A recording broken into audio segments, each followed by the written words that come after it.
I am all the way invested in my high school Navy Junior ROTC leadership development, citizenship development program. So anything else that I do has got to come after, my role in being a faith follower and a faithful believer in Jesus Christ. Has to come after my being a good husband for my wife, after me being the best dad possible for my sons, after me being an instructor and a teacher for my kids in my program.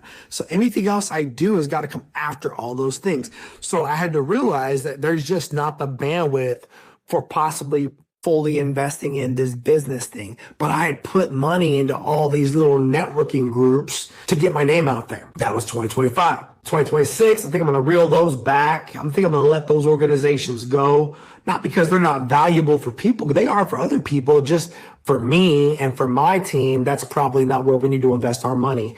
I think we're going to continue to invest in our little setup here, which is me this is really my family movie room, but it's almost like my at-home Chiefs mess because it's where a lot of my Navy memorabilia has landed. I've got a little stand-up desk here with a laptop that cost me $150.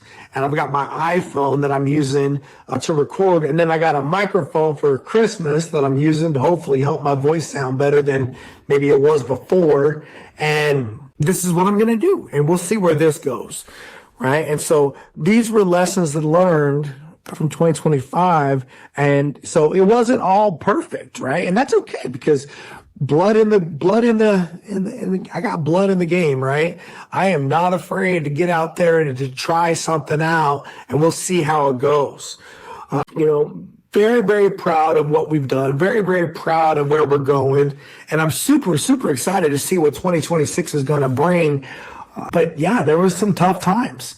All right. So as I look into 2026, there are 7 areas of focus that I would like to offer to anyone listening to the sound of my voice, listening to my show, a person who's looking to maybe focus on areas for themselves to improve this year, a parent who's looking on raising their teens, right? They're 12, 13, 14-year-old, a young person who's looking to improve themselves over the year. There are 7 areas that I would recommend you look into this year, and I'm going to work on them as well, but I want to share them all with you today.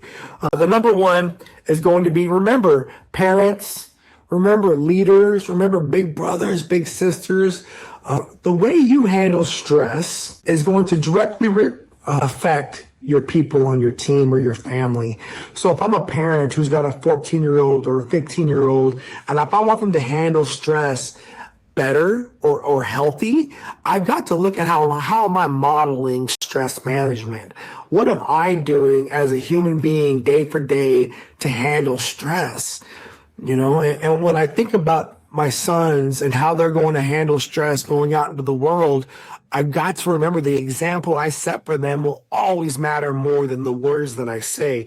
And so you've got to understand that the example you're setting matters. And if you're not happy with the way you're managing stress in your daily life, take that into consideration and do something about that, right? Look, my favorite ways to handle stress, number one, talking about it. I think being able to talk with people that care about me, and look, whether this is prayer, because I know God will always be there for you.